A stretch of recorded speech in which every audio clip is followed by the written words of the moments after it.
At a busy train station in New York City, a homeless man named Jack sat on the cold pavement, his hands wrapped around an old coffee cup, hoping for a few coins from passing commuters. Life had reduced him to a shadow among the rushing crowds, ignored, invisible. Every day, he stood near the ticket booths, watching businessmen in crisp suits and women in elegant coats hurry past. They barely spared him a glance.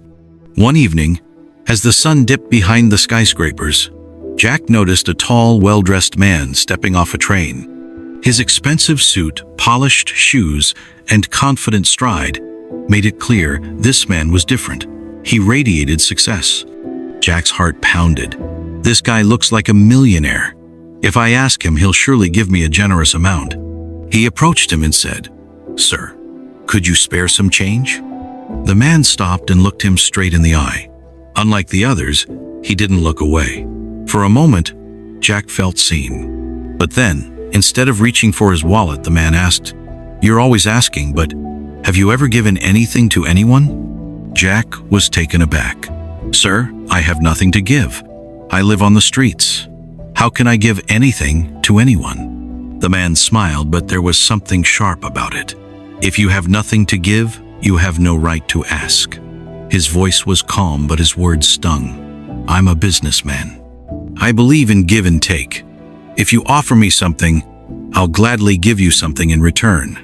And just like that, he turned and disappeared into the sea of people. Jack stood frozen, his hands clenched into fists. What kind of cruel joke was that? Yet, as the night stretched on and he sat shivering on the station bench, the words refused to leave his mind. Was that why people barely gave me anything? Because I never gave them anything in return? But what could a homeless man possibly offer? For days, Jack pondered the question. His stomach growled from hunger, but his mind was too busy chasing an answer. Then one morning, he found himself sitting near a city park, watching people stroll past. That's when he noticed something: flowers. Bright, fresh blooms lined the walkway, swaying gently in the breeze. A thought struck him. What if I give people flowers in exchange for their kindness? It seemed foolish, yet something inside him pushed him forward. Carefully, he picked a few flowers, brushed the dirt off, and headed back to the station. That evening, instead of just holding out his cup, he tried something new. He smiled at the passing commuters and said, "Good evening. Would you like a flower? Just a small token to brighten your day." To his surprise, people smiled back. Some even stopped to talk. And when they saw his kind gesture, they gave him more money than before. Even those who usually ignored him hesitated, then took a flower and left a few bills in his cup. Jack had discovered something powerful: the joy of giving. From that day on, Jack made it his mission. Every morning, he picked fresh flowers. Every evening, he handed them out in exchange for donations. He began noticing familiar faces: commuters who looked for him, who smiled when they saw him, who gave more than just spare change. One evening, as he handed out roses at the station, Jack spotted a familiar figure in the distance. The tall businessman? Jack's heart raced. He grabbed the freshest flower in his bundle and approached him. "Sir," he said with a wide grin, "today I have something to give you. If you buy a flower from me, I'll consider it an honor." The businessman chuckled. There was no mockery in it this time, just amusement. He reached into his wallet and handed Jack a crisp $20 bill. Taking the flower, he twirled it between his fingers and said, "Congratulations. You're no longer a beggar, you're a businessman." Jack's hands trembled as he pocketed the bill. For the first time in years, he felt something other than desperation.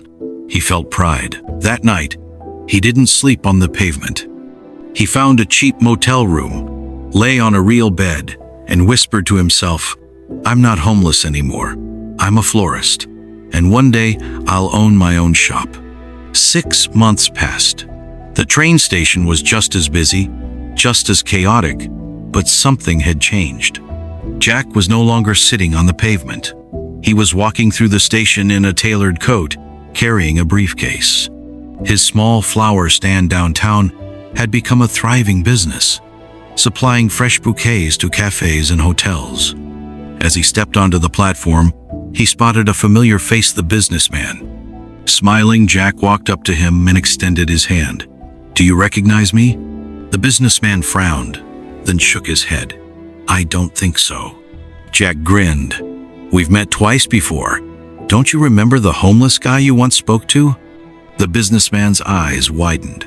"Wait, you were the guy selling flowers, but you look completely different now." Jack nodded. "Yes, I was homeless, but not anymore. Today, I own a flower shop downtown, and it's all thanks to you." The businessman raised an eyebrow. "Me?" Jack nodded. "Yes, you taught me a rule that changed my life. We only receive when we give. That one lesson turned me from a beggar into an entrepreneur." The two men shook hands. Jack had gone from a man who begged for change to a man who created change. This story teaches us an important truth: success begins with giving. Many people limit themselves by believing they have nothing to offer, just like Jack once thought. But the moment we shift our mindset from taking to giving, opportunities open up. The principle of give and take is not just a business strategy, it's a life philosophy.